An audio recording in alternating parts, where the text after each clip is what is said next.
What's poppin'? It's your boy Jay the Comedian. How y'all doing today? Watch me back it up. Watch me. Okay, the parking brake is on. That was my bad.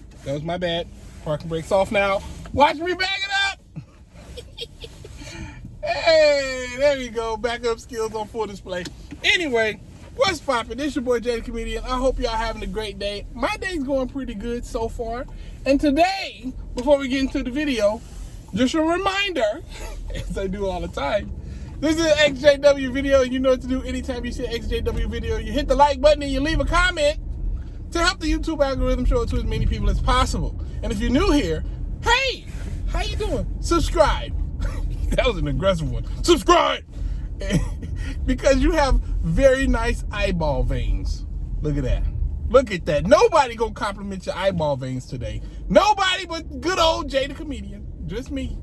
So go ahead and subscribe to your boy. Anyway, today I want to talk about curiosity.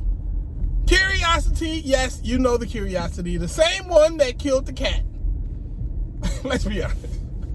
It's very few times curiosity actually kills the cat. For the most part, it just disappoints the cat.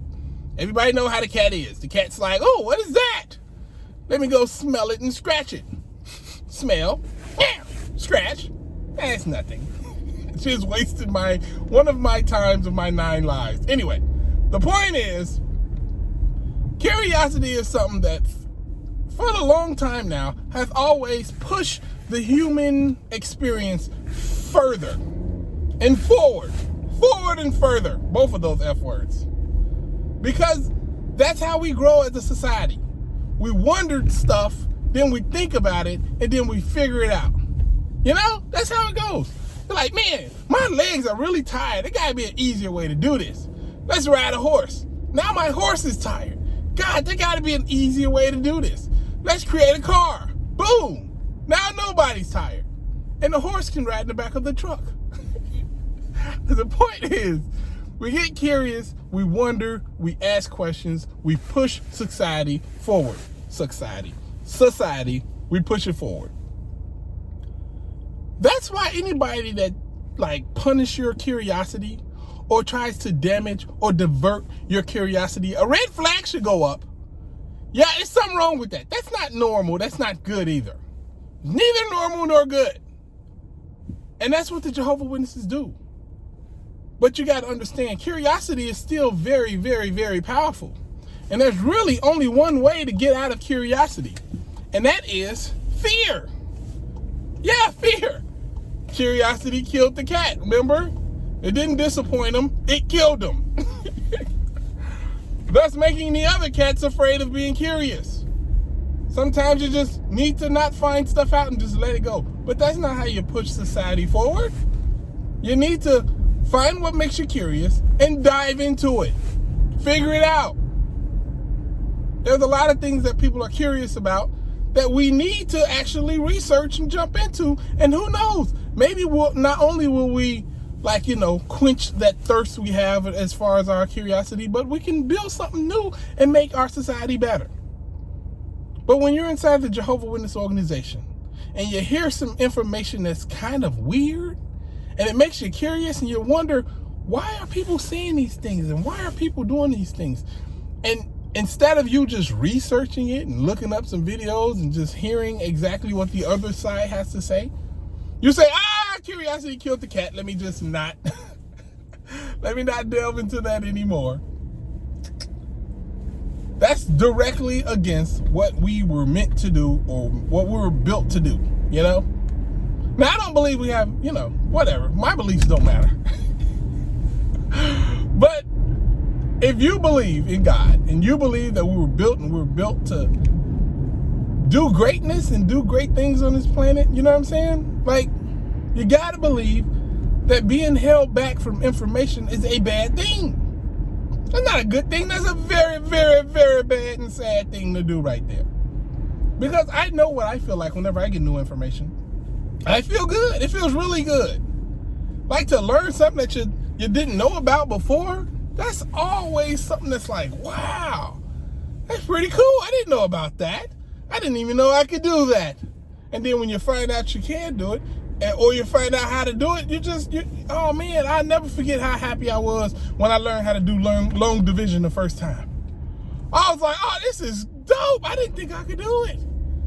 It's just breaking up the numbers. I just remember being in school and seeing long division and being like, yeah, that ain't gonna be me. I'm sorry, my education gonna have to stop in the 3rd grade. That's it. 4th grade, they got long division in decibels over there. I can't do that. I can't do no long division in decibels. You talking about that's not even a full number? That's a part of a number? And then you look at 7th and 8th grade. I'm like, wait a minute, is that an X? That's not even a number. That's a letter. It's a variable. You see what I'm saying? I remember learning that stuff and being like, oh, okay, I get it now. Wow, I feel smart. I'm glad I learned that. I can even use this in life now. Now, mind you, I didn't, because nobody uses math in real life except for the normal stuff you learn in 1st grade. Adding, subtraction, multiplication, and division. That's it. What about fractions? No, we don't use fractions. And anybody who uses percentages needs to be kicked in the balls. I hate that. Can you play 18% of the gratuity? No, I'm not going to pay 18% gratuity. I don't know what 18% of $102 is. And you ain't bring me a calculator, so I'm not about to do it. You only brought me a delicious dinner. The point is, I'm getting off the subject. The point is that we like education around here. We like information, and we don't run from information. We take information, we process it, and we go with what makes sense. As everybody's supposed to do. We don't live in a society where you can just say what you want and that's it. Well, that's, politics is kind of like that sometimes. It's like, this is what I want to believe, so this is what I'm going to believe. But more than anything else, when it comes to just information and curiosity, I will never tell anybody not to look into something. I don't care how crazy it sounds. I don't care how weird it is. If you think that there's a possibility that it could be true, or if you're just on the hunt for more information, look into it. Who scares people about information? Oh, you could be fooled. That's not how information works.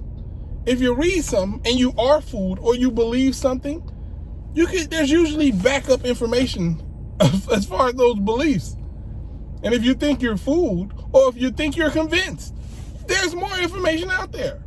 And that information is going to further your initial thought process, or it's going to bring you back to reality. Like, man, I really wanted unicorns to be a thing. But according to this book and article and several people as far as scientists, they're saying that it ain't a thing. So I'll find another one. Oh, man. But the point is, man, the Jehovah Witnesses are openly scaring their people away from information, scaring their people away from knowledge. They're talking about, you're going to die if you read this. What? I'm going to die? That's not how death works. I've never seen somebody read something and then die. I've seen somebody read something, believe something crazy, and then die. Now, if you're saying that's going to happen, okay. That's reasonable. But let's be honest. If somebody comes to the Jay the Comedian channel, right, and I say something crazy like the governing body is taking the identity of Jehovah, and they believe me, right, and they start asking questions and doing research, technically you could die from believing that. Listening to me about that, according to the Jehovah Witnesses, is going to kill you. When all I did was provide you with information. You're like, well, according to that Jay the Comedian guy, he said the governing body's taking God's identity, and since they speak for God, they just, instead of saying what God wants them to say, they say what they want people to know and do, and that's it. And that's how they've stolen God's identity. Like, if you hear that, right, and you listen to it, on the surface, you think God's going to destroy me for that? Or will God enlighten you about the truth of the matter? If you believe the truth is different than what I say. Won't God, let you know? And if he won't let you know, Won't the governing body have, information that shows and proves how they contact and speak to God? Well, you can tell we're not sitting up here and just coming up with our own stuff, because woo-wop the bam. Here's some information. This is how we speak to God. So we all get in a circle, right? Tony puts his hand on my knee. I don't know why he does that, but he does it. And then we start praying, "Dear Jehovah, holla at your guala." And then Jehovah starts to holla at us. And he's all like, "Yeah, I need a new production facility. I need a couple Kingdom Halls built. You need to up your ante in Africa. Yeah, anybody who doesn't like Tony and says that he's an alcoholic, there's some real jerks. And you shouldn't wear tight pants either. Ain't that right, Tony? Yep, see? It ain't just you, it's me too. I'm telling everybody." That's how it happens, right? That's how they speak to God, and that's how God talks to them in great detail. Because I've tried to talk to God before. It doesn't give me much detail, I'm gonna be honest with you. It sounds almost like he's saying nothing at all, and it's all in my head, if I'm being honest. But that's neither here nor there. The point is, don't run from information. Don't let nobody scare you from getting information.